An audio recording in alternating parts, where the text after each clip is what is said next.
স্বাভাবিক একটা সফর ছিল। বাংলাদেশ রেলওয়ে মহাপরিচালক মোহাম্মদ আফজল হোসেন বলেছেন, নীলফামারী সৈয়দপুরে অবস্থিত রেলওয়ে হাসপাতালকে দ্রুত মেডিকেল কলেজে রূপান্তর করা হবে। প্রকল্পটি বাস্তবায়ন চলমান রয়েছে। তিনি পরিদর্শন শেষে সাংবাদিকদের এই তথ্য জানান।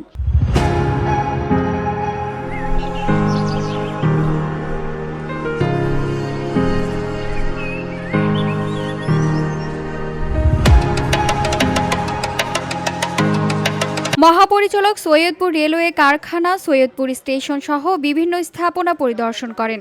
এ সময় তার সঙ্গে ছিলেন পশ্চিমাঞ্চল রেলওয়ে মহাব্যবস্থাপক ফরিদ আহমেদ, প্রধান যন্ত্র প্রকৌশলী সাদেকুর রহমান, সৈয়দপুর রেলওয়ে কারখানা বিভাগীয় তত্ত্বাবধায়ক শাহ শফি নূর মোহাম্মদ, রেল কারখানার কার্য ব্যবস্থাপক মমতাজুল ইসলাম এবং রেলের বিভাগীয় মেডিকেল কর্মকর্তা ডক্টর আনিসুল হক।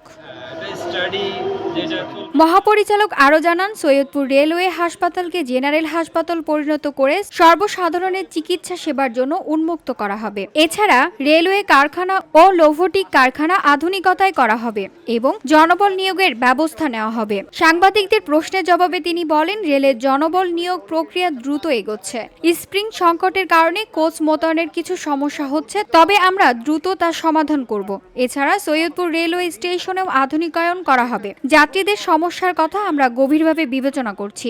ইয়ার্ড মডিফিকেশন হবে, তখন এই লাইনের স্পেসগুলো বাড়াইতে হবে।